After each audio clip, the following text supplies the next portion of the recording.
Bom dia, boa tarde, boa noite. Não sei quando vocês estão assistindo esse podcast, ou seu vídeo, esse podcast, não sei como vocês ouvem. Ah, essa aula é a terceira das aulas sobre economia. Na primeira aula, a gente discutiu a formação da economia açucareira, entre 1550 e 1630, seu caráter internacional, a transição da escravidão africana, da escravidão indígena para a africana, a constituição da empresa açucareira, suas características.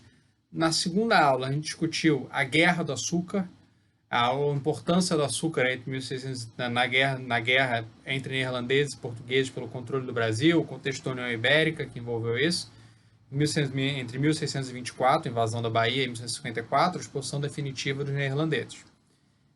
Nessa aula, a gente vai discutir como é que as áreas açucareiras se recuperaram após a expulsão dos neerlandeses, segunda metade do século XVII, esse período relativamente pouco trabalhado da história brasileira, da história colonial brasileira, entre a expulsão dos neerlandeses e a descoberta do ouro. E, em seguida, a gente vai analisar as áreas periféricas, que eram menos conectadas com o mercado externo, tinham uma população de origem europeia muito menor, mas que são fundamentais para a gente entender a importância e a persistência da escravidão indígena no Brasil. Então, esse vai ser o nosso objetivo dessa aula de hoje. Para pensar o Estado do Brasil no século XVII, a América Portuguesa do século XVII, a gente tem que pensar numa situação mais ampla, num contexto mais amplo, que é a chamada crise do século XVII. Isso é um debate antigo já na historiografia internacional.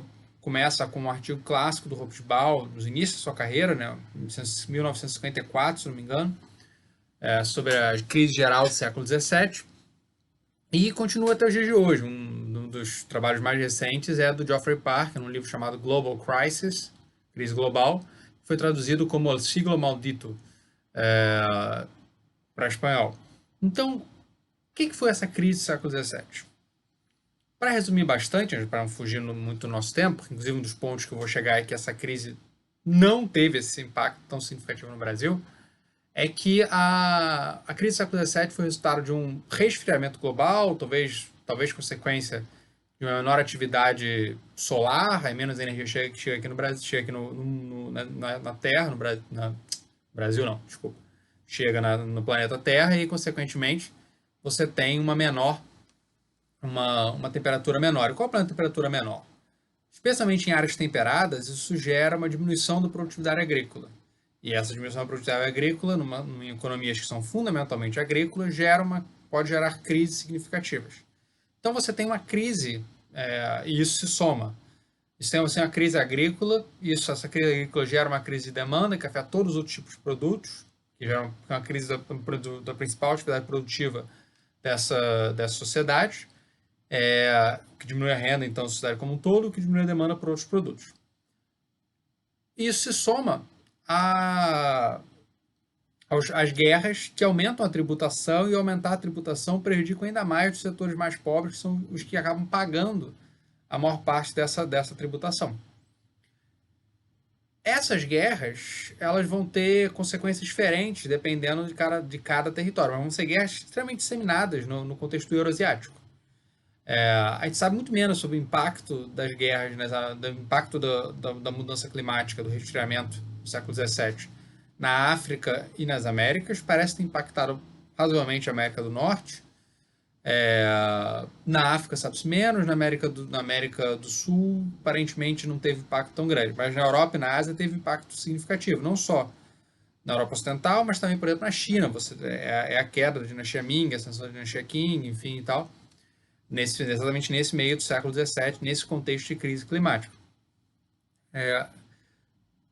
A própria restauração portuguesa e a crise da monarquia hispânica são exemplos emblemáticos dessa crise, que estão ligadas a esse contexto de, por um lado, guerras, por outro também, essas dificuldades na produção agrícola. Então, esse é o momento de transição, né? O momento de o Atlântico Ibérico entra numa crise. Esse Atlântico Ibérico que tinha se integrado profundamente, como a gente viu, durante o período da União das Coroas, né, entre 1580 e 1940, isso vai ser rompido em 1941 por causa da se rompido em 1640 41 por causa da restauração portuguesa a monarquia hispânica vai estar lidando com uma série de outros problemas nesse período. Você vai ter a revolta em Barcelona, de 40 a 45 a 1852, você vai ter a revolta em Nápoles, em 1847. Então, a monarquia hispânica, que tinha sido, no segundo metade do século XVI, a grande potência europeia, ela vai se enfraquecer nesse período. E é o período de ascensão comercial dos Países Baixos e da Inglaterra.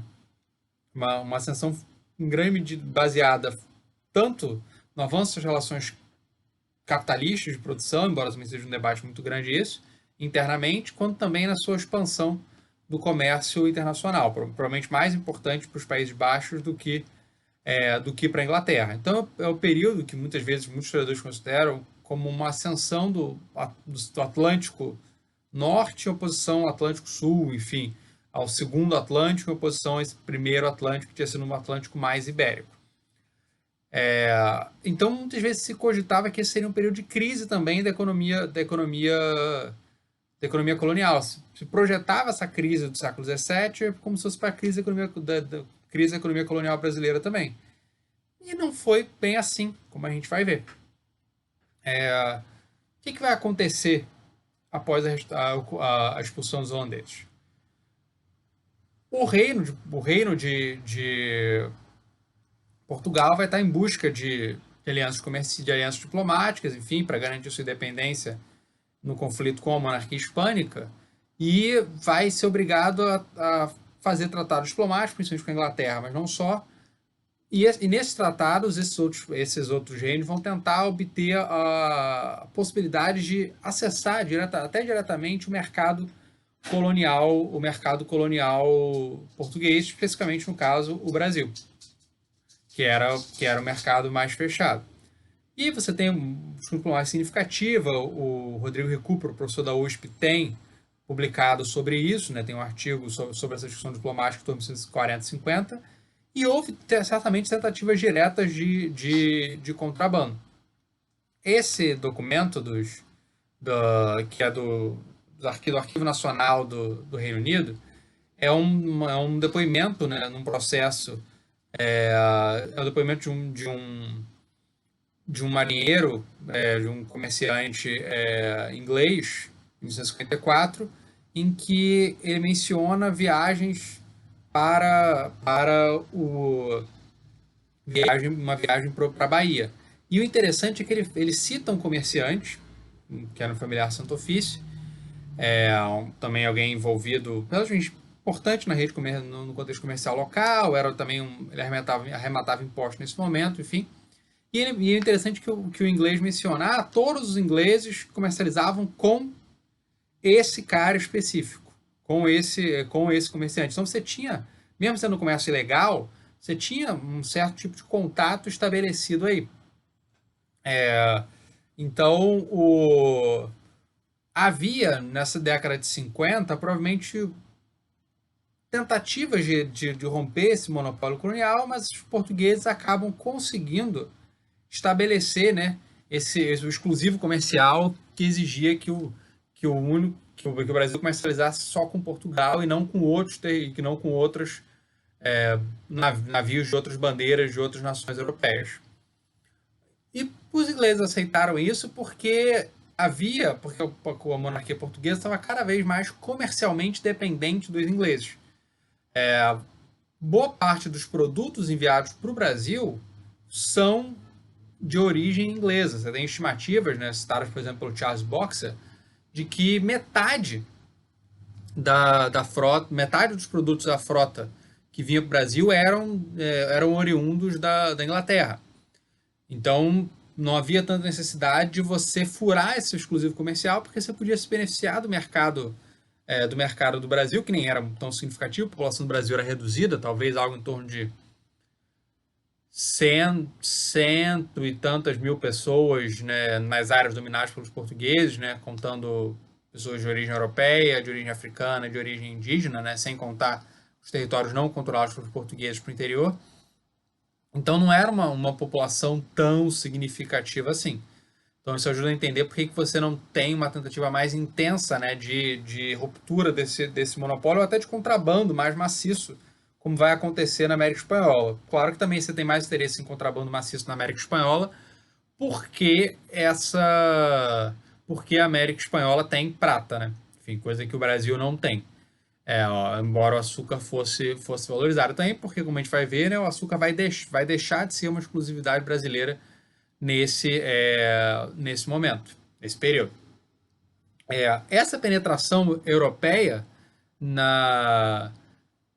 essa penetração da Europa do Norte na América Espanhola, principalmente holandesa, mas você também tem envolvimento genovês, francês e inglês na América Espanhola, ela está ligada ao tráfico de africanos escravizados, porque até 1940 esse tráfico era controlado fundamentalmente por navios portugueses. E ele conhece uma queda muito grande após 1940, mas na década seguinte ele já vai se recuperar. Então, só que a maior parte, só que o papel do Brasil nesse momento como reexportador de africanos escravizados para a América Espanhola provavelmente diminui consideravelmente. A exportação de africanos escravizados para a América Espanhola provavelmente passa a ser feita mais diretamente da África para a América Espanhola, né? Então, o interessante notar é que a restauração e essa ruptura do Atlântico Ibérico ela abre espaço para a entrada da Europa do Norte, desses comerciantes da Europa do Norte, nos mercados da América Espanhola. Isso é especialmente evidente em Buenos Aires. É muito impressionante, né? Enfim, pesquisando no Arquivo General de Índias, né, em Sevilha, e também você vê isso na historiografia, claro, né, que trabalhou com muito mais documentação do que eu, mas olhando a documentação sobre Buenos Aires lá, você vê que até 1940 tem uma presença muito grande de portugueses, e pós-1940, especialmente pós-1950, tem uma presença muito grande de neerlandeses lá. Tem um livro recente do livro recente publicado pela Cambridge University Press, que obviamente, só porque eu ia citar, acho que o título me fugiu agora, a Silver River na Silver World, uma coisa assim, do John Freeman, eu acho que é esse título o nome do autor, que trabalha com essa presença neerlandesa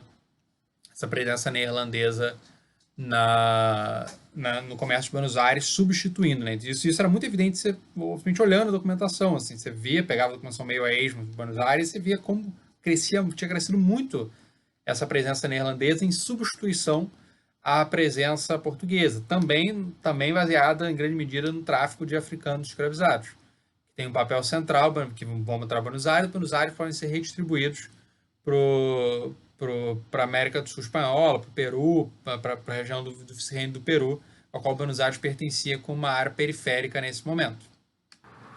E claro, a prata também ela era importante porque essa prata ia, uma parcela considerável dela, financiar o déficit comercial da Europa Ocidental com a Ásia, né? Enfim, então você vê essas conexões globais, enfim, então é bem provável que o contexto, o desenvolvimento atlântico, o próprio desenvolvimento europeu teria sido diferente caso você não tivesse tido a restauração portuguesa, caso essa integração entre a América Espanhola e a América Portuguesa tivessem continuado, isso poderia ter dificultado essa inserção da Europa do Norte na América Espanhola nesse momento, e por aí vai. Enfim. Mas aí já está saindo um pouco do tema, né? Enfim, do tema da aula.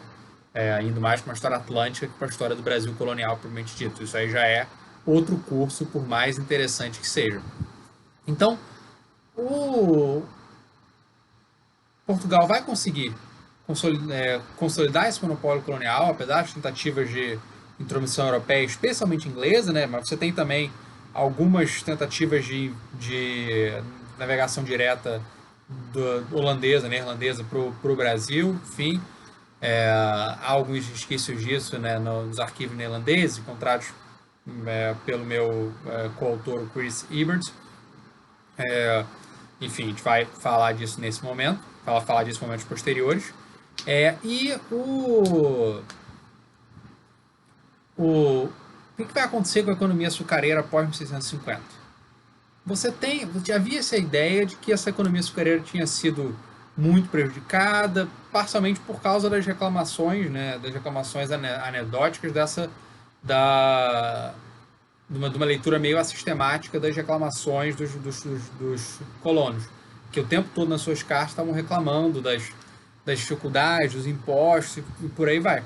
Mas, de maneira geral, o que a gente percebe é que esse período de 1950, 80 foi um período de recuperação.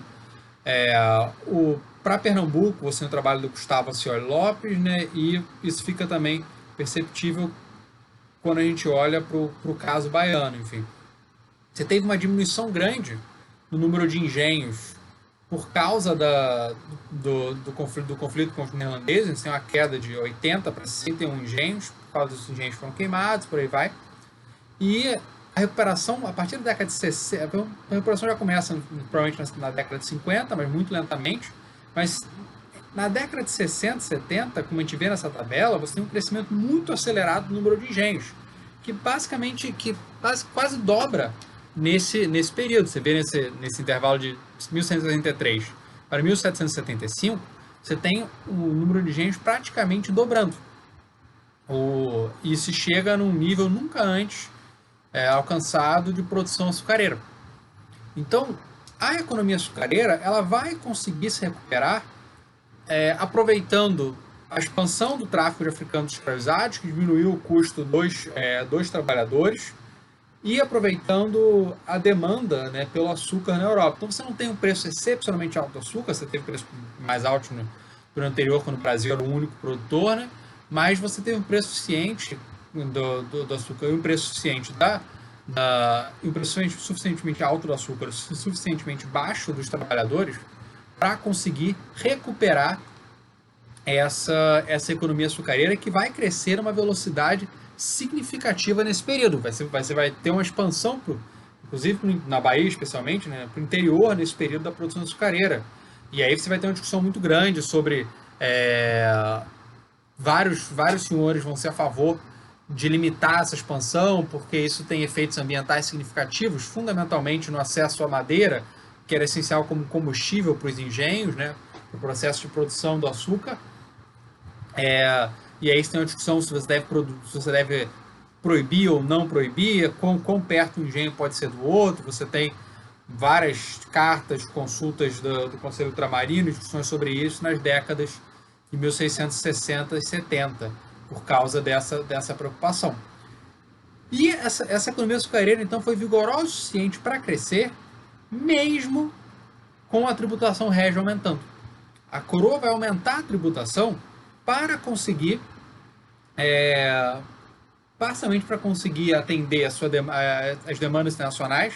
Você vai ter, por exemplo, as suas obrigações internacionais, né, nos tratados assinados nesse esforço para garantir a independência portuguesa.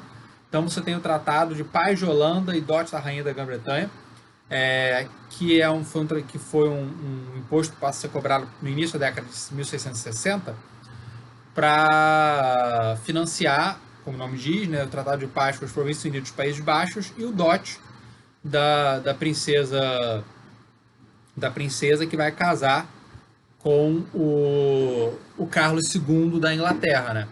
Mas enfim, ela acabou não tendo filhos e depois volta. Mas a questão é que o dote foi cobrado. Ela volta depois que o Carlos II morre. Charles II morre. Mas o importante é que esse imposto foi cobrado e o Brasil vai ser fundamental para financiar, então, essas obrigações internacionais de Portugal. E, fundamentalmente, o açúcar, que vai financiar isso. Então, mesmo com essa tributação, esses impostos excepcionais, como era donativo, supostamente era opcional, era voluntário, mas na prática era obrigatório, e os impostos cobrados sobre açúcar, o Brasil vai ser responsável pela maior parte dos impostos arrecadados pela monarquia nesse momento. Enfim, achei que tinha colocado aqui, não coloquei. Então, desculpa. Mas enfim, o ponto é que em 1681 você tem um orçamento, e nesse orçamento a gente percebe como o Império é responsável por mais ou menos 30% da arrecadação da coroa portuguesa. Disso, 20 e tantos por cento, embora seja difícil determinar exatamente quanto, mas 20 muito por cento, vinha do Brasil. Fundamentalmente vinha dos impostos cobrados sobre açúcar na alfândega em Lisboa e dos impostos do monopólio sobre o tabaco, que é um produto essencial, como a gente vai falar daqui a pouco. Então essa economia açucareira foi capaz de se recuperar, mesmo, mesmo no contexto de uma demanda menos pujante do que já havia sido na Europa no contexto de crise, mesmo com o início da ascensão de competidores como Barbados, Martinica e Guadalupe, no Caribe inglês e francês, mesmo com esses impostos cobrados. Então isso dá indícios de uma pujança significativa nesse momento, essas décadas de 1950, 60 e 70, que não tanto para o Rio de Janeiro, porque o Rio já tinha tido seu crescimento, como a gente viu principalmente na década de 1940, por causa dos problemas enfrentados pela Bahia e por Pernambuco. Então provavelmente você conhece um certo período de estagnação nesse momento, né, das décadas de 50 e 80, porque Bahia e Pernambuco voltaram a crescer. Só que qual foi o problema enfrentado na década de 80? Na década de 80, o que você mais vai ver são cartas escandalosas das câmaras municipais, né, que serviam como órgão representativo das elites locais, e de figuras como governadores, como o padre Antônio Vieira, que já foi citado nessas aulas, né, que nessa época estava morando na Bahia, reclamando que ia acabar tudo, que ia ser um desastre, que ia tudo falir e por aí vai. E o que vai prejudicar muito na década de 80? Vai ser a ascensão tremenda do Caribe como competidor. Por quê? Porque o Caribe como competidor vai tomar parte dos mercados do açúcar brasileiro, especialmente a própria Inglaterra. Então, nessa tabela tirada daqui, a gente pode ver como o açúcar foram 18 mil toneladas de açúcar exportados em 1683, cerca de 18 mil toneladas do açúcar do Caribe inglês exportados para a Inglaterra, né? No início da década de 80. E isso vai prejudicar muito, porque isso vai gerar como consequência, né, essa diminuição dessa demanda. Isso era reconhecido na própria época. Aqui você tem um panfleto, né, de 1989. Até o presente, todos os nossos açúcares vinham de Portugal, e calculava-se que nos custavam anualmente cerca de 400 mil libras. Agora essa grande vazão foi estancada, e quase não compramos nenhum dos açúcares de Portugal do Brasil. É exatamente por causa desse crescimento, né, da produção açucareira caribenha. Então isso vai ser algo visto como tremendamente perigoso, né, tanto pelas elites quanto tanto pelas elites açucareiras, né, pela açucarocracia, quanto pela coroa portuguesa. Mas o açúcar caribenho, ele estava, como era uma área com vários impérios do Caribe, ele era uma área muito mais afetada pelas guerras navais. Então você vai ter entre 1689 e 97, você vai ter a chamada Guerra da Rainha Ana, enfim, a guerra da Inglaterra e dos Países Baixos, né, que acontecia por causa que aconteceu posterior à Revolução Gloriosa e a coroação do William III, Stadtholder dos Países Baixos, como rei consorte, né, da rainha Ana, a filha protestante do James II, católico, que tinha fugido no contexto da Revolução Gloriosa em 1988 e 89, mas finalmente fugindo um pouco. Essa guerra ela vai impactar profundamente a produção caribenha, diminuir a produção caribenha no final da década de 80 e década de 90, e dar novo fôlego para a economia açucareira na década de 90. Mas independente dessas oscilações internacionais, que são fundamentais sim para entender a economia açucareira, é importante pensar também nesse contexto local. E aí você tem uma série de outros elementos que estão transformando, pelo menos complexificando, essa sociedade local. Você vai ter a pecuária. A pecuária vai crescer tremendamente, e ela vai crescer fundamentalmente a partir de terras tomadas de indígenas, né, recentemente ou não. O boi vai ser um elemento fundamental, não para apagar incêndio, mas para ocupar esse território, esse território controlado, né? Esse território que tinha sido obtido através das guerras de extermínio e escravização dos indígenas, que se aceleram nessa segunda metade do século XVII. Então você vai ter uma expansão da pecuária, especialmente no atual Nordeste, né? Vão se constituir propriedades imensas, né? Você vai ter algumas famílias que vão ter propriedades, territórios quase do tamanho de Portugal, né? Você vai ter os Gueres de Brito, os Garcia Dávila, da Torre do Garcia Dávila, que inclusive você pode visitar, né? Um sítio, uma espécie de fortaleza, enfim, né? De uma família que vai ser fundamental na história baiana do século XVI e século XIX. E dos Ravasco, né? Da família do irmão e do sobrinho do padre Antônio Vieira. Também vão obter imensos territórios que não vão ocupar todos, mas o ponto é que você tem essa expansão para o interior, você vai ter a pecuária, e a pecuária é fundamentalmente importante para o mercado interno, que está crescendo lentamente nesse período. Então, isso é menos afetado pelas flutuações, e aí que talvez você, e aí nesse período que você começa provavelmente essa tendência de comer muita carne, graças a essa grande existência essa grande rebanho pecuário, esse grande rebanho bovino, que vai alimentar essa população no Brasil nesse período. E a pecuária, assim, muitas vezes tinha a ideia, não, a pecuária é algo que você não pode controlar os escravizados, então a pecuária não vai ter, vai ser fundamentalmente trabalho livre, mas hoje em dia não, hoje em dia já se percebe que a escravidão vai ser fundamental na pecuária e que esses trabalhadores escravizados vão ter uma certa liberdade de movimento, como tinham também, ou até numa escala maior, os escravizados urbanos. Mas além da pecuária, você tinha outros produtos. Um produto de exportação fundamental é o tabaco. O tabaco ele vai ser considerado na década de 80 pela elite baiana quase tão importante quanto o açúcar. E para a coroa portuguesa ele vai ser também fundamental, porque o tabaco ele é um produto ainda mais global que o açúcar, ele era monopolizado pela coroa, então você arrecadava imensas quantidades de dinheiro, imensas quantias de dinheiro com esse tabaco, por causa do monopólio.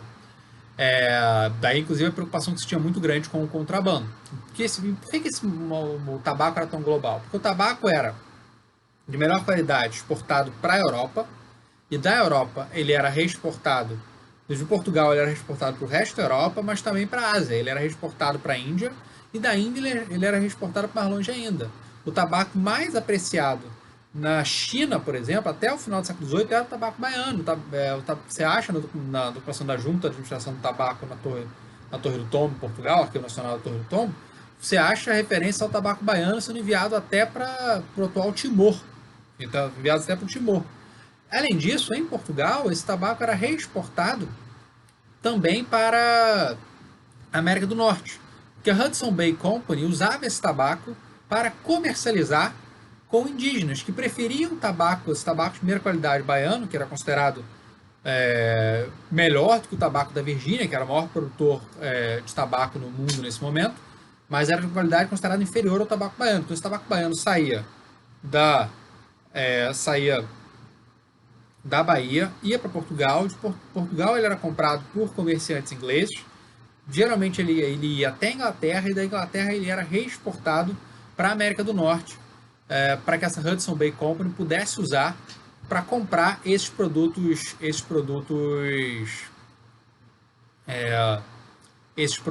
para que a Hudson Bay Company pudesse trocar esse tabaco junto com outros produtos, como armas de fogo e álcool, enfim, por peles que, por sua vez, vão ser exportadas para peles de animais, que é reunidas através da caçada dos índios, que iam ser exportados para a Europa para fazer chapéu, luva, casaco e por aí vai, enfim, né, produtos de luxo, fundamentalmente, né. Então o tabaco e além disso, fundamental, esse tabaco era exportado também a partir da década de 1980 para a África Ocidental, porque a Bahia principalmente a Bahia, mas em menor escala Pernambuco também, vai estabelecer relações comerciais diretas com a África Ocidental, na época chamada de Costa da Mina, basicamente a atual Gana, e que essa região, e que lá nessa região, como não era uma área controlada pelos portugueses como Angola ou Moçambique, vai se ter muito contrabando, muito comércio supostamente legal com outras potências europeias, principalmente neerlandeses, mas também ingleses e franceses. Enfim, mas a gente vai falar mais disso na aula de tráfico. Então, o tabaco era um produto mais global do que o açúcar, porque o açúcar era exportado só para a Europa, fundamentalmente. Mas o tabaco não. O tabaco vai ser exportado para a Europa, para a África, para a Ásia e para a América do Norte. Então, mostra que esse Brasil não era só açúcar, né? Especialmente a Bahia, que era a principal, além de ser a capital, era o principal centro econômico do Brasil, né, nesse momento, e até do Império Português. Enfim, Salvador se torna, nesse período, a segunda maior cidade do Império Português. Ela ultrapassa Goa, que vai perdendo habitantes na Índia, por causa da decadência, né, do estado da Índia, e ela também ultrapassa a cidade de Porto. E se torna, fica abaixo apenas em termos demográficos, né, provavelmente também em termos de atividade econômica, de Lisboa, capital e centro comercial de todo o Império. Então o tabaco ele assume uma importância fundamental tanto para a Bahia, menor escala, Pernambuco, quanto para a coroa portuguesa nesse momento. E ele é muito importante para a gente entender esses laços comerciais para além dessa relação metrópole-colônia. Além disso, a cachaça também vai ter uma importância muito grande. Por que a cachaça vai ter uma importância muito grande? A cachaça ela vai ser consumida localmente. Ela vai ter um mercado interno porque as pessoas, enfim, o álcool, era fundamentalmente o álcool produzido localmente. Enquanto o vinho vinha de Portugal, e às vezes mais caro, às vezes com uma qualidade, às vezes já estragado, enfim. A cachaça não, a cachaça estava literalmente fresca, sendo feita ali, né? Com teor alcoólico maior, mais barata. E então a cachaça ela vai ter um mercado interno grande. Mas a cachaça também vai ser importante para ser exportada para a África, fundamentalmente para Angola, em troca de africanos escravizados. Então a cachaça ela também ajuda a ampliar essa autonomia econômica, essa relativa autonomia econômica do território da América Portuguesa. Porque ela também não dependia, a cachaça não era exportada para a Europa. A cachaça ela tinha uma importância em circuitos extra-europeus, em circuitos que não dependiam, né, desse controle europeu. Então, eu coloquei duas citações aqui que denotam essa importância da cachaça. Uma, Dom Luís de Almeida, governador do Rio de Janeiro, em 1652. Com açúcar não há sempre quem o compre, mas a aguardente não falta quem a gaste.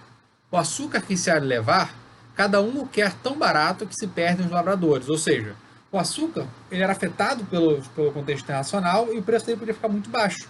E nem sempre o açúcar do Rio de Janeiro conseguia ser vendido, porque o açúcar do Rio de Janeiro era considerado de pior qualidade. Mas a cachaça não. Tanto porque ela tinha esse mercado interno, quanto ela podia ser reexportada para Angola. E aí, os comerciantes portugueses tentaram proibir a produção a exportação de cachaça, né, para a África, como os governadores tentaram repetidas vezes, na década de 30, 60, na Bahia, proibir, né? Imagino que outras capitanias também, embora não conheça tanto estudo sobre isso, tentaram proibir a cachaça porque a cachaça era vista como maléfica para a saúde e causadora de problemas, especialmente entre os escravizados.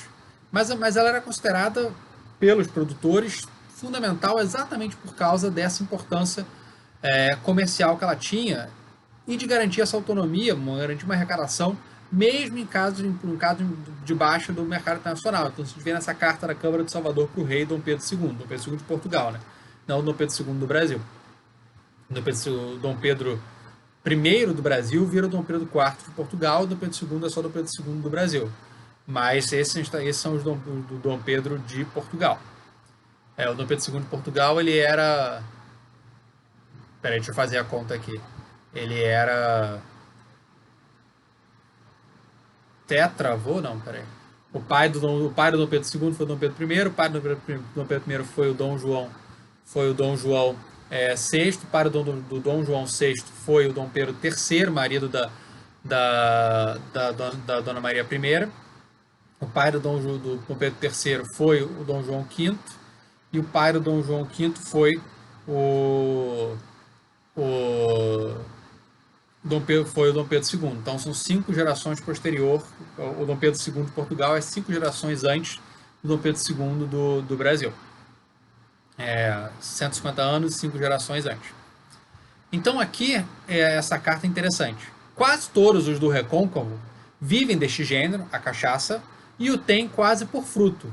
E com ele pagam comumente os escravos que trabalham nas suas lavouras, ou seja, eles pagam, ou seja, eles dão como recompensa a esses escravizados a cachaça.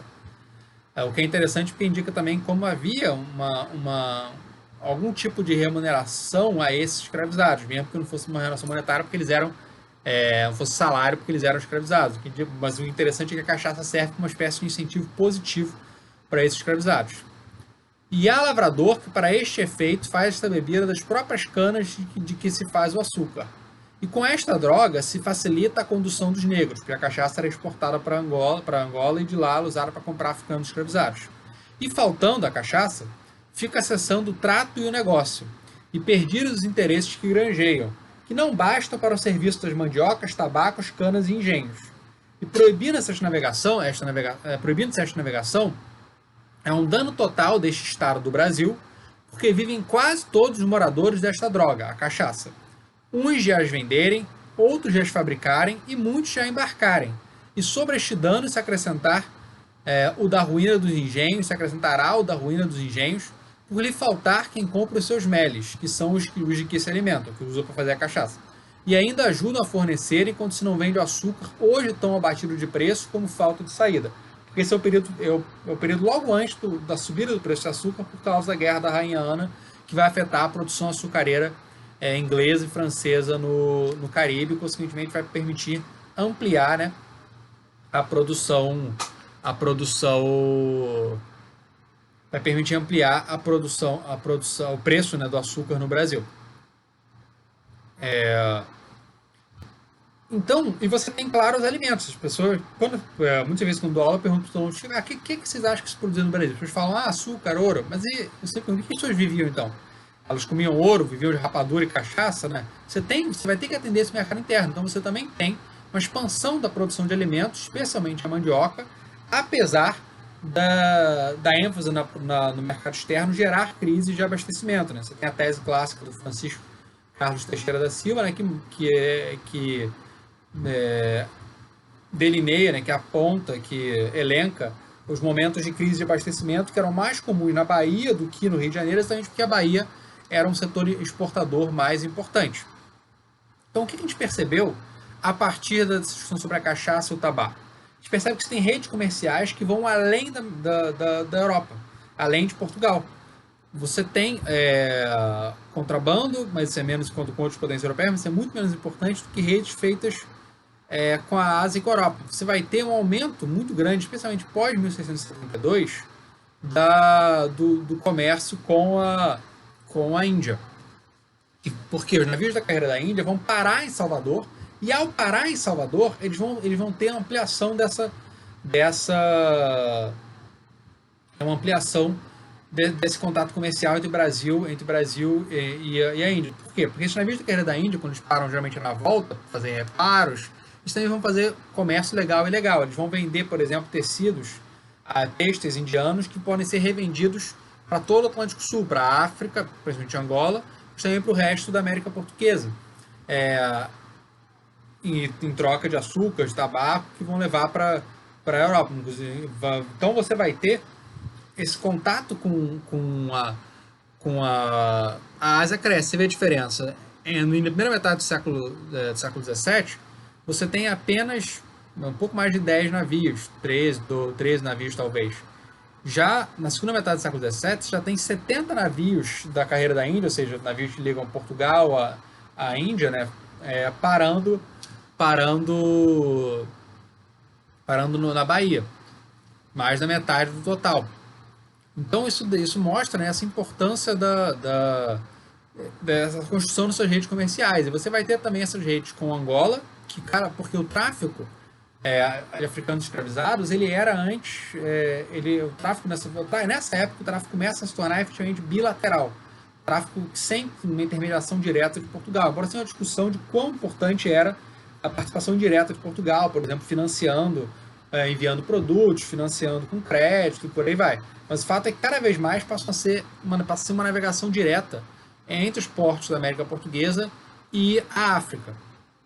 E não só a África Portuguesa, mas também essa África com presença de vários navios europeus que possuem esse contrabando, como a Costa da Mina, como mencionei agora há pouco.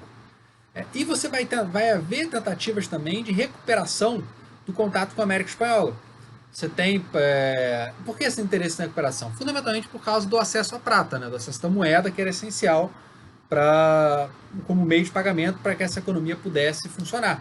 Então você vai ter, por exemplo, uma carta do vice-rei do Brasil, Cone de Óbidos, no início da década de 60, 63, 64, se não me engano, antes mesmo do fim da Guerra de Portugal e da monarquia hispânica, para o governador de Buenos Aires, enfatizando o desejo de restabelecer relações comerciais. O que vai nesse navio?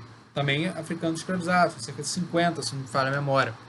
Um documento lá no Arquivo General de Índias. Você vai ter depois outro navio enviado pelo Alexandre de Souza Freire, governador-geral pós-Óbidos. Você vai ter outro navio enviado pelo Dom Afonso Furtado de Mendonça, o governador-geral seguinte. Então você vai ter uma tentativa de restaurar essa relação comercial com Buenos Aires, que não vai ser tão bem sucedida, mas que havia o interesse que tinha. E o que vai, na verdade, ajudar a restabelecer essa relação comercial com a América Espanhola? Vai ser a fundação de um entreposto militar, né, a colônia de Sacramento, nos anos 80, que vai ser usada para exportar, que vai ser usada como uma base para contrabando com a América Espanhola, para se obter prata, enfim. Então, Rio e Bahia, principalmente, né? No início, talvez o Bahia um pouquinho mais importante, depois o Rio cresce de importância, vão enviar produtos para Sacramento, e de Sacramento eles vão ser... Sacramento, que fica no atual Uruguai, né? Vai ser reexportado para Buenos Aires, e aí em Buenos Aires vai ser trocado geralmente por prata, e permitindo esse contrabando, enfim. Então, o ponto é perceber que o Brasil vai ter uma série de redes comerciais nesse momento. E isso tudo amplia sua relativa autonomia. Significa que o Brasil não é afetado, que as áreas açucareiras do Brasil não são afetadas pelas conjunturas econômicas internacionais? São muito afetadas por essas conjunturas econômicas internacionais. As guerras europeias, a produção do Caribe, tudo isso afeta o contexto, a produção açucareira no Brasil.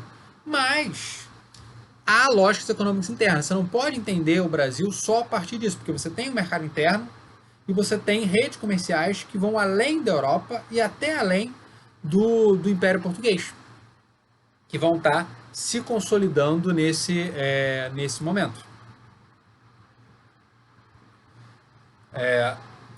Aqui só um mapa, né, de algumas redes comerciais, né, o tempo de viagem, né, para a Bahia, né? Então você tem, por exemplo, a viagem de Salvador para o Rio de Janeiro, de 7 dias, Salvador para Luanda eram de 40 dias, do Rio de Janeiro para Luanda 50 dias, Salvador para Costa da Mina 40, 45 dias, enfim, tudo isso viagens menores que viagens para a Europa, através de viagens para Portugal, enfim, tal.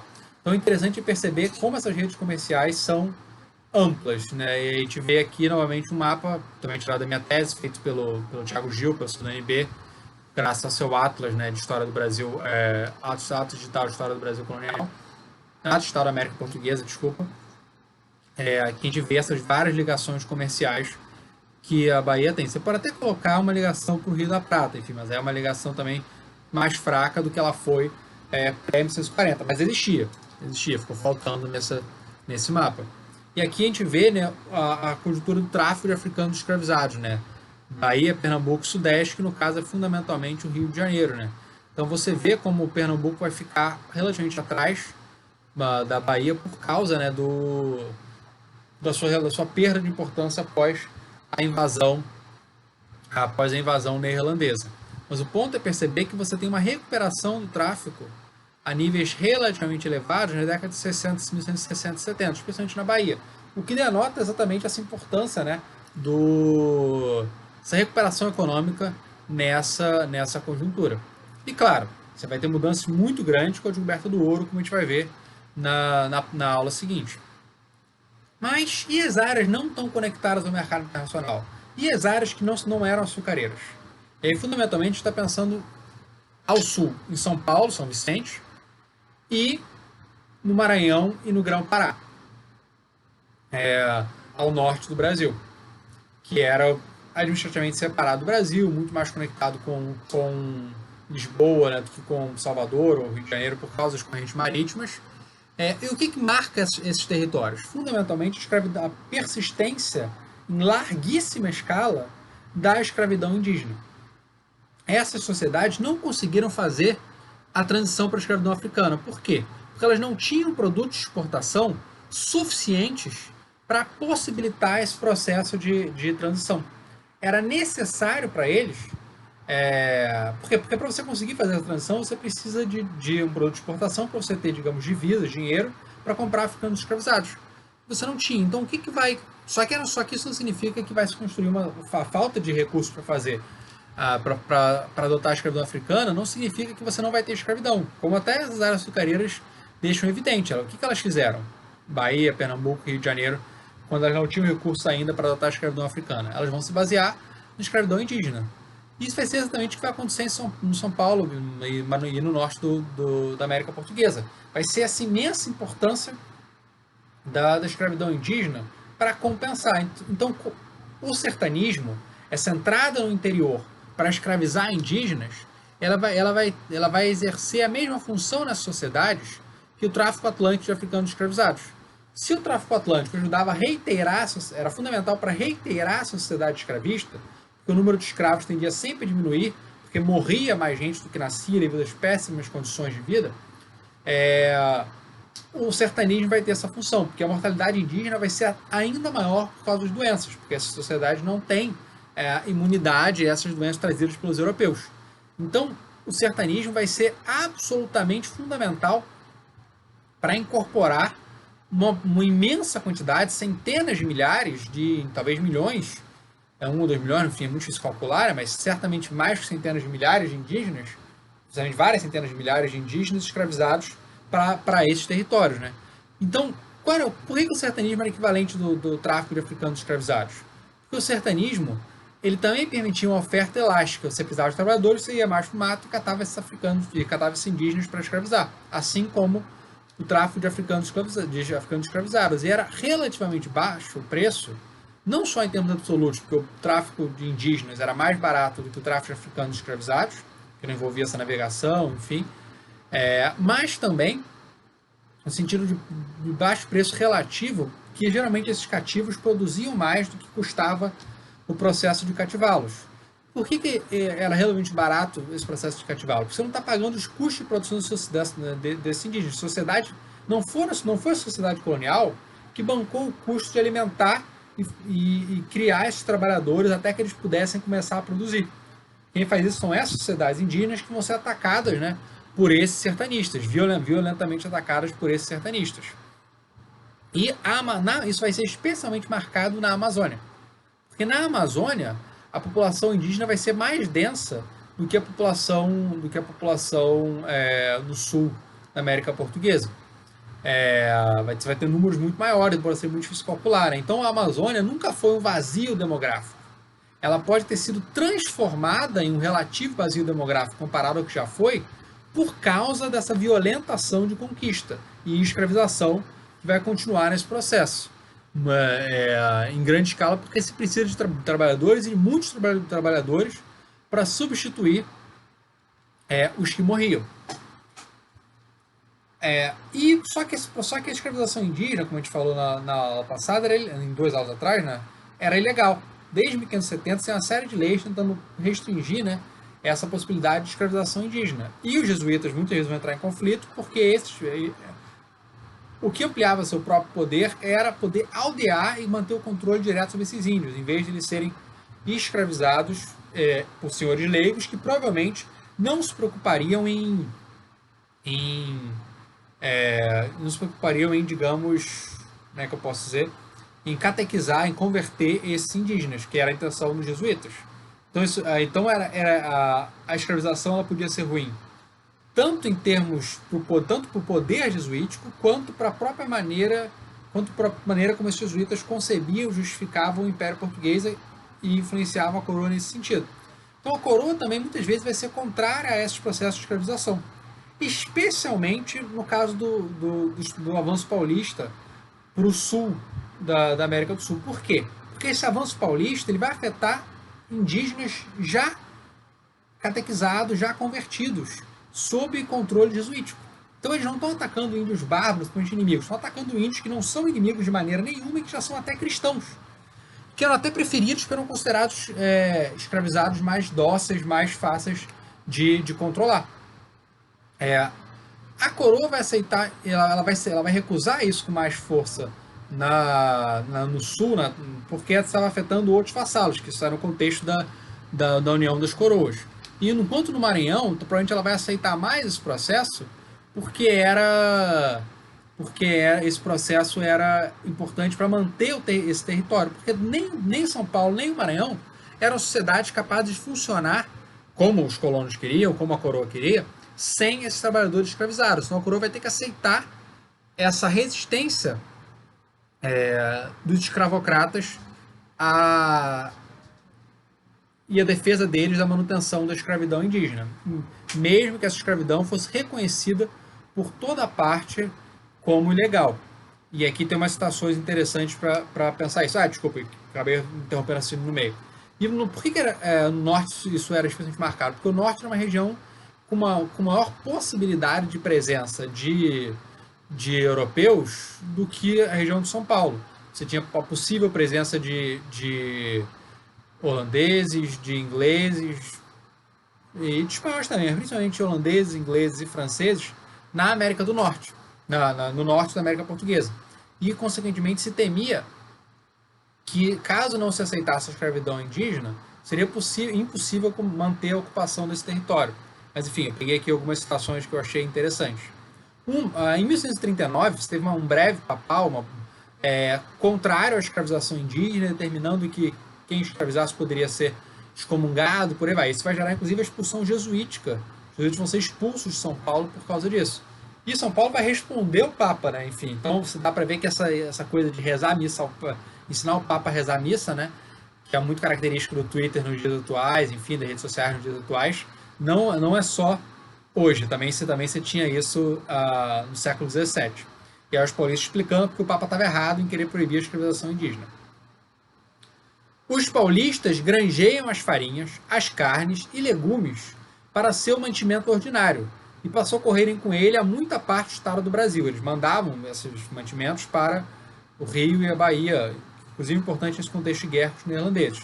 Porque desta vila e povoação vão todos os anos 1000 alqueires de farinha de trigo e muita quantidade de carnes e legumes para socorrer o dito estado, e ainda para a conquista de Angola. E tudo isto faltava não estando os índios no dito serviço. Isso não convenceu muito nem o Papa, nem o Filipe IV de Castela, Filipe III de Portugal. Essa é uma carta fascinante, enfim. Eu tenho inclusive que publicar, porque eu acho que ela nunca foi publicada, ela foi mencionada por cronistas da época, né? Mas a historiografia atual geralmente não trabalha muito com ela, porque eu não saiba onde é que ela ficou. Eu achei essa carta por acaso no Arquivo Histórico Municipal de Salvador, né, num códice que registra as cartas régias, enviadas poderiam ser enviadas tanto para a Câmara quanto para o governador, se o governador mandasse copiar. Então, essa carta aparentemente não foi perdida na documentação do governador, do vice-rei, na documentação que está no APEB e também no Arquivo Público do Estado da Bahia e também na Biblioteca Nacional do Brasil, mas também mas enfim, então essa também não foi encontrada lá em Portugal ou em Castelo, mas eu nunca vi nenhuma referência. E é uma carta interessante porque ela é bem enfática na maneira como ela trata, como ela se refere aos moradores da vila de São Paulo. Eles ainda não eram chamados de paulistas nesse período, só um pouquinho mais para frente no século. Eles são chamados de delinquentes, os paulistas são chamados de delinquentes, né, e facinorosos. E aqui peguei alguns trechos dessa carta. Mandei ver alguns papéis que se me representaram sobre as entradas que os moradores de São Paulo nesse estado do Brasil fazem nas províncias do Paraguai e Rio da Prata, a tirar índios que depois vendem por escravos. Eles han cometido tanta infinidade de delitos, atrocidades e abominações, que necessitam de remédio pronto. Não se contentando os paulistas em destruir os povos e reduções, Reduções eram as aldeias, né? Você, quando você agrega esses indígenas, manter sob controle e vigilância das autoridades coloniais e dos religiosos. Em muitas puseram fogo às casas cheias de seus moradores, queimando nelas famílias inteiras, para que o rigor de umas facilitasse a rendição de outros. O rendimento, mas quer dizer rendição, ou seja, você taca fogo para que as pessoas saiam correndo e se rendam, ou que para que se as pessoas morrerem vivas, os outros não tenham que resistir. As pessoas morrerem queimadas vivas. Então, gente boa, os paulistas. Queimando nelas famílias inteiras para que o rigor de umas facilitasse a rendição de outras, pondo sítios formados às cidades, fome e cansaço que se quiseram defender, e entrando em partes a sangue e fogo, sem que bastasse a humildade dos índios e sujeitasse logo as suas armas. Eles entravam violentamente, mesmo que os índios se rendessem logo. E quando os trazem presos em colares e cadeias, né, com correntes, mais de 300 ou 400 léguas os carregam, dependendo do légua, talvez 600, 800 quilômetros, até 1000 quilômetros, sem lhes dar mais sustento que o que eles podem alcançar dos frutos das árvores, caça e pescaria dos montes, rios, e assim, de fome e cansaço, vão deixando tantos corpos mortos por onde passam, que pelo rastro se pode ver de onde os trazem, usando de tanta crueldade que ao que adoece o matam, para que não embaraçasse. E ficando-se para trás, não tornem outros parentes ou amigos a acompanhá-los. Então, se o indígena tivesse cansado, fraco demais para continuar andando até São Paulo, né? Porque eles capturavam no Paraguai e levavam até São Paulo, você mata ele para resolver o problema. E você não deixa ele vivo para que os parentes não queiram voltar atrás para cuidar dele. Ficando-se atrás, não tornem outros parentes ou amigos acompanhá-lo. E a mulher que por trazer seu filho às costas não pode com a carga que lhe repartem, lo tiram e matam. Ou seja, se a mulher que está carregando o filho pequeno não consegue carregar o que os paulistas mandaram a carregar, pega e mata a criança. Privando assim os pais dos filhos e os maridos das mulheres. E se alguns casados vencem suas consortes, os fazem casar segunda vez, que era uma heresia, para que o amor do que deixou os não torne as suas terras, sendo tanto o rigor de que usam que de 300.000 almas que hão tirado do Paraguai, não hão chegado 20.000 neste estado do Brasil. Ou seja, sei lá, 280 de 300.000, algo do tipo 92%, sei lá, dos indígenas escravizados morrem no caminho. Pode ser um exagero, enfim, os números são certamente muito chutados, não é uma sociedade, isso não é um contexto estatístico, mas essa carta dá uma boa ideia da violência desse processo de escravização. Então, se você tinha uma violência tão grande, por que isso era... por que os paulistas foram endeusados, especialmente na primeira metade do século XX? Era uma maneira de você exaltar, né, essa excepcionalidade, essa importância, né, de São Paulo. Você dá a ele uma história gloriosa que explicaria a dominação de São Paulo sobre a República na primeira metade do século XX. É aí que você tem toda essa exaltação, né? Fundamentalmente até nessa 50, né, que isso é mais marcado, aos bandeirantes em São Paulo. E continuou por muito tempo no ensino de história, né? Enfim. Então você tem toda... E isso é uma questão que até tem saliência política até recentemente. Você tem a discussão sobre a derrubada das estátuas no início do ano. Você teve, por causa do movimento Black Lives Matter, Vidas Negras Importam, das estátuas derrubadas nos Estados Unidos, na Inglaterra e em outros espaços. Você teve em 2016, na época até da eleição, pichando-se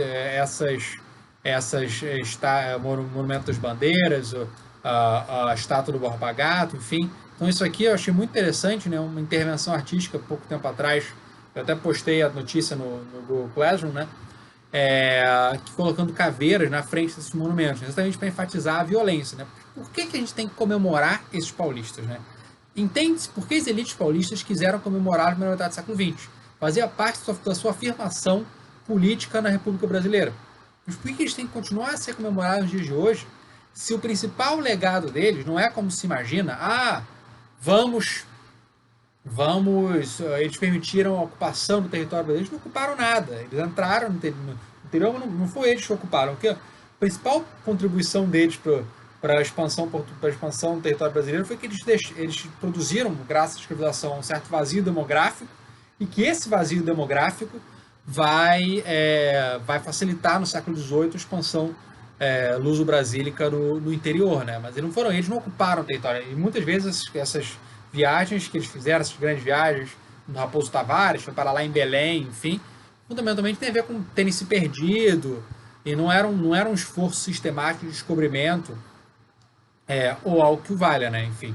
Então a gente tem que desnaturalizar essa visão dos bandeirantes como heróis ou como que foram violentos, mas foram importantes para a formação do Brasil. Foi importante nada, enfim. Foram importantes para matar índio, escravizar índio e permitir essa expansão dessa atividade colonial predatória e por aí vai, que pode ter ajudou a formar o Estado do Brasil como, tamanho, como ele é hoje, porque permitiu a expansão no século XVIII, que vai, por sua vez, servir de base para o território do Estado Nacional no século XIX? Um pouco. Fundamentalmente por ter matado o índio e criar esse vazio demográfico, como eu falei, que facilitou essa expansão. Mas é para comemorar eles terem exterminado o índio, escravizado, exterminado o índio? Para mim, certamente não, né? Enfim. Então, se a gente percebe essa história do ponto de vista indígena, né, fica mais claro fica mais claro como é absurdo, né, comemorar essa figura dos bandeirantes. O que vai possibilitar, né, fundamentalmente, vai limitar, né, essa grande fase de expansão das bandeiras, que foi fundamentalmente entre 1629 e 1640. Vai ser não uma decisão régia, mas a resistência indígena na região do atual Paraguai, das missões, enfim, que vai, da província do Paraguai, que vai permitir esses indígenas se armarem com armas de fogo e vão começar a ganhar batalhas contra esses bandeirantes. Notando que essas bandeiras também tinham um grande número de mamelucos e, em sua maioria, eram compostos por indígenas, né? O que tem a ver com a questão da cooperação que a gente falou na aula passada, indígenas escravizados ou forros livres, enfim. Eles vão participar dessas bandeiras junto com os paulistas. Os próprios paulistas, muitas vezes, com o sangue indígena também. E, claro, os paulistas vão tentar, né, justificar esses processos de escravização, né? Eles vão, mesmo depois que eles vão ser rechaçados, né, nesses ataques à província do Paraguai, eles vão continuar escravizando índios no Centro-Sul, atacando, enfim, só não vão ter acesso a um número tão grande de indígenas. Lá no Maranhão, pelo contrário, você vai ter um acesso maior, né, por causa da, como eu falei, essa maior densidade demográfica indígena na região da Amazônia. Quando eu falo Maranhão, eu estou pensando realmente no estado do Maranhão e Grão-Pará. Enfim, então essa carta do Domingos Jorge Velho, né, dele explicando a legitimidade, ele querendo justificar a escravização. Se eu, depois de reduzir os índios, nos servimos deles para nossas lavouras, nenhuma injustiça lhes fazemos, pois é tanto para sustentarmos a eles e a seus filhos, como a nós e os nossos. E isto, bem longe de os cativar, antes se lhes faz um irremunerável serviço, em os ensinar a saberem lavrar, plantar, colher e trabalhar para seu sustento. Coisa que antes que o branco lhe ensine, eles não sabem fazer. Então é essa defesa positiva da escravidão. A escravidão ela é um bem positivo, ela é algo que ensina esses indígenas que são bárbaros e selvagens, e por isso ela não deve ser criticada, deve ser até comemorada e estimulada, enfim. Como se esses indígenas não pudessem, não soubessem se sustentar antes, né, muito melhor do que quando sob escravização europeia, né. Logo antes, um ano antes dessa declaração do Domingos Jorge Velho defendendo a escravização, né, você tem o reconhecimento dessa violência, né, desse impacto demográfico gigante do cativeiro, em referente ao estado do Maranhão e Grão-Pará. Metendo 10 escravos em casa, daí a 10 anos não havia um, ou seja, morre todo mundo. Fugindo um casal para o mato, achava-se daí a 10 anos com 10 filhos, ou seja, os indígenas fora da situação de escravidão, de contato com os europeus, podiam conhecer um crescimento demográfico significativo. Então o cativeiro ele tinha um impacto demográfico brutal, aumentava tremendamente a mortalidade indígena, e isso que forçava esse sertanismo contínuo, né, para reabastecer essa sociedade escravista de trabalhadores. Em oposição àquela justificativa do Jorge Velho, né, se tinha consciência, às vezes os próprios paulistas tinham consciência do que estavam fazendo era errado. Aqui um testamento em São Paulo, em 1133. Declaro que eu tenho algumas peças do gentio do Brasil, as quais, por lei de Sua Majestade, são forras e livres. E eu, por tais, as deixo e declaro. E lhes peço perdão de alguma força ou injustiça que lhes haja feito, e de lhes não ter pago o seu serviço como era obrigado. E lhes peço, por amor de Deus e pelo amor que lhes tenho, queiram todos juntos ficar e servir a minha mulher, a qual lhes pagará seu serviço na maneira que se costuma na terra, nem poderá alienar nem vender pessoa alguma destas que digo. E peço à justiça de Sua Majestade que façam para desencargo de minha consciência guardar esta última vontade e disposição. Por que ele está com dor de consciência no testamento? Porque o testamento é a hora de acertar as contas com Deus. Enfim, quem trabalha exatamente com isso infinitamente melhor, conhece isso infinitamente melhor, essa questão da relação com a morte, enfim, a nossa colega, né, Cláudia Rodrigues, que trabalha bastante com isso. Então, o interessante é o seguinte, ele tá pedindo perdão por ter escravizado, por não ter pago, por ter sido violento, injusto com elas, apesar dele saber que elas eram livres, porque fundamentalmente ele tem medo de ir para o inferno. Então ele está querendo, olha, fica com a minha mulher, mas ela não vai tratar vocês como escravos. Eu peço para as autoridades garantirem isso, né? Enfim, que o efeito prático disso deve ter sido limitado. Mas o interessante é perceber que você tinha essa preocupação nesse momento. Você sabia que o que estava fazendo era errado. E isso antes até do breve papal de 39, que falava em excomungar, e dessa carta que eu li de 1140, violentamente contrária, né, aos paulistas. Né? Mas por que ser errado eles continuavam fazendo? Porque, como eu já falei, essas eram sociedades escravistas. E essa carta do Padre Antônio Vieira deixa isso claro. No estado do Maranhão, senhor, não há outro ouro nem prata mais que o sangue e suor dos índios. O sangue que se vende dos que cativam e o suor que se converte no tabaco, no açúcar e demais drogas que com os ditos índios se lavram e fabricam. Com este sangue e suor se medeia a necessidade dos moradores. E com este sangue e suor se enche e enriquece a cobiça insaciável dos que lá vão governar desde o princípio do mundo, entrando o tempo dos Neros e Dioclecianos, se não executarem em toda a Europa tantas injustiças, crueldades e tiranias, como executou a cobiça e impiedade dos chamados conquistadores do Maranhão, nos bens, no suor, no sangue, na liberdade, nas mulheres, nos filhos, nas vidas e, sobretudo, nas almas dos miseráveis índios. Não à toa, eles vão acabar sendo expulsos, eles tinham sido expulsos do Maranhão. Então, interessante, por causa dessa contestação da escravização indígena. Então, a escravidão indígena era absolutamente central, porque essa é uma sociedade baseada na escravidão, como Bahia, Pernambuco e Mineiro já era nessa época, meio do século XVII, cada vez mais baseada na escravidão africana. Então, rejeitar a escravidão indígena implicaria alterar profundamente essa estrutura social.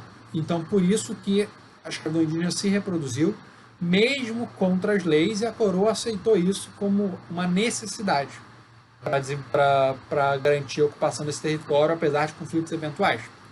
E o que esses indígenas produziam se não era para o mercado externo? Se eles não estavam tão ligados ao mercado externo quanto Bahia, Maranhão e Rio de Janeiro?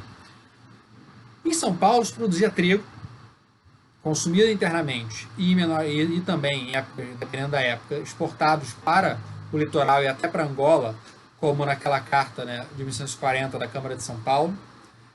Então, São Paulo chegou a poder ser considerado o celeiro do Brasil, né, um dos capítulos do livro, o excelente livro do João Monteiro, né, O Negros da Terra, que ainda é o melhor livro sobre escravidão indígena, né, embora foque em São Paulo. Né.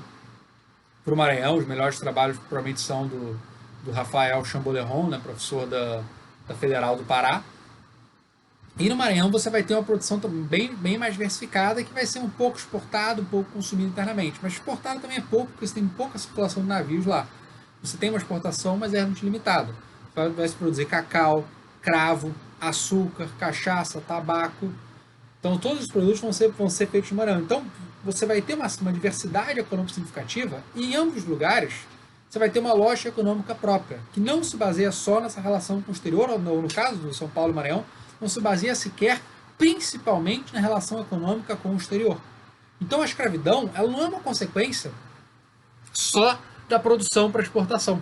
Ah, o Brasil teve escravidão porque foi forçado a exportar. Uma ideia meio Caio Prado ou Fernando Novaes. Não, o Brasil teve escravidão porque as concepções sociais dos colonos elas queriam enfatizar a desigualdade, eles queriam ascender socialmente. E como é que você podia ascender socialmente? Você podia ascender socialmente obtendo escravizados para trabalharem para você, para te darem riqueza e autoridade. Então isso é um elemento central. A escravidão ela não dependia da exportação ou não. A escravidão dependia da sociedade que se queria construir. E essa sociedade que se queria construir era uma sociedade desigual, escravista e violenta. Então, esses homens, eles também não precisavam de tanto escravizados. Você tem gente... Quem precisa de escravizado? Ninguém, nem de um, mas enfim. Mas o ponto é que, às vezes, eram números tão grandes de escravizados que talvez sequer fosse possível organizá-los numa economia, uma produção econômica racional, digamos assim, né? Enfim. Então, o que acabava acontecendo? Você tinha centenas de escravizados. Você tem proprietários com 150, às vezes 300, 500 escravizados, especialmente em São Paulo, no meio do século XVII.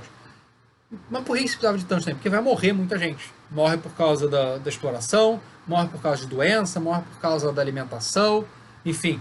Então, o principal para a gente notar é que essa lógica econômica interna, a sociedade se constitui em cima da escravidão e com um efeito demográfico brutal. E essa lógica de expansão para o interior, ela também se manifesta de formas diferentes nas áreas açucareiras e nas áreas não açucareiras. Nas áreas açucareiras você vai ter a pecuária, a expansão do interior, a entrada, ainda que pouco, né, da produção açucareira, porque ela não podia ficar muito distante, porque você não podia ficar muito longe do porto para não gastar muito dinheiro para reexportar o açúcar, né? Mas você vai ter a pecuária no interior. Então, porque essa é uma economia que ela se beneficia dessa fronteira aberta. Essa fronteira aberta, claro, graças à violência, escravização, extermínio dos indígenas. Só que isso vai ser muito mais intenso, porque enquanto as áreas açucareiras fazem esse processo de reprodução estendida, ampliada, graças aos africanos, nessas áreas que dependem da escravidão indígena, você faz esse processo de expansão interna, de reprodução ampliada, e simplesmente a manutenção da escravidão através da interiorização.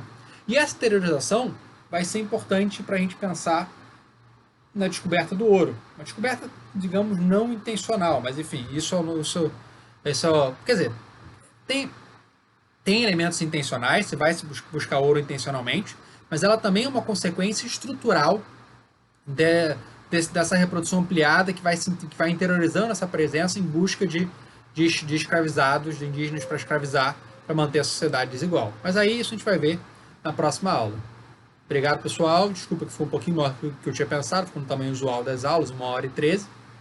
E até a semana que vem.